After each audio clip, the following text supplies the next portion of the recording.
Hi friends, welcome to హనియాను kitchen. ఇవాల్టి మన కిచెన్లో శ్రీ సత్యనారాయణ స్వామికి పెట్టే పొడి ప్రసాదమును ఏ విధంగా తయారు చేయాలో చూపించబోతున్నాను. దీని టేస్ట్ మాత్రం చాలా బాగుంటుంది. ఇది ఇళ్ళలో మనకు గృహప్రవేశం అప్పుడు, లేకుంటే సుందరకాండ పారాయణం చేసేటప్పుడు, లేకుంటే ఏదైనా ఇంట్లో చిన్న వ్రతాలు చేసుకునేటప్పుడు కూడా ఈ ప్రసాదమును ఆ దేవునికి పెట్టొచ్చు. చాలా బాగుంటుంది.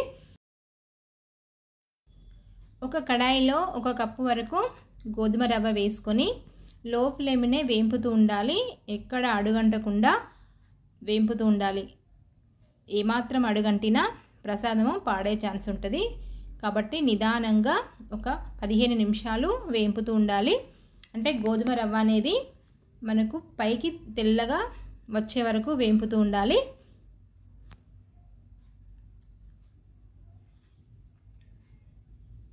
ఇలా వేగిన తర్వాత 1/2 కప్పు వరకు గోధుమ పిండి వేసుకోండి. గోధుమ పిండి వేసుకొని ఇది కూడా లో ఫ్లేమ్నే కలుపుతూ ఒక 5 నిమిషాలు వేగనివ్వాలి. అప్పుడే మంచి సువాసన వస్తుంది. గోధుమ పిండి వేగుతుంటే ఒక మంచి వాసన అనేది వస్తుంది కదా, అప్పుడే మనకు ప్రసాదం అనేది చాలా రుచిగా ఉంటుంది.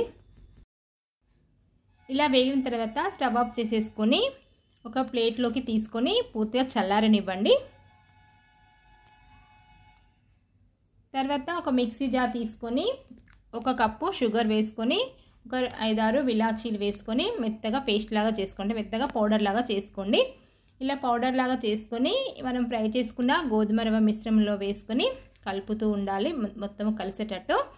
1 కప్పు మనకు గోధుమ రవ్వకు 1 కప్పు షుగర్ సరిపోతుంది కరెక్ట్గా.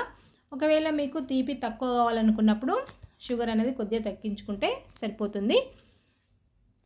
తర్వాత వేరొక కడాయిలో ఒక 2 టేబుల్ స్పూన్ వరకు నెయ్యి వేసుకొని, నెయ్యి బాగా హీట్ అయిన తర్వాత అందులో కాజు వేసుకొని, కొన్ని బాదం అనేది వేసుకొని ఎర్రగా వేంపుకోండి.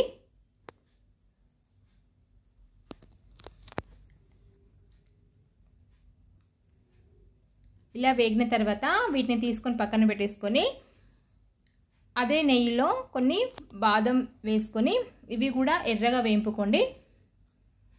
ఇలా ఎర్రగా వేంపుకున్న తర్వాత మనం ఫ్రై చేసుకున్న కాజు ఇందులో బాదం బాజు వేసుకొని కొన్ని కాజు తీసుకొని, కొన్ని కాజు కొన్ని బాదం అయినా పర్లేదు, రెండిట్లో ఏవైనా తీసుకొని కొంచెం పౌడర్ లాగా చేసుకోండి. పౌడర్ లాగా చేసుకొని ఇందులో వేసుకొని మొత్తం కలిసేటట్టు కలుపుకోండి.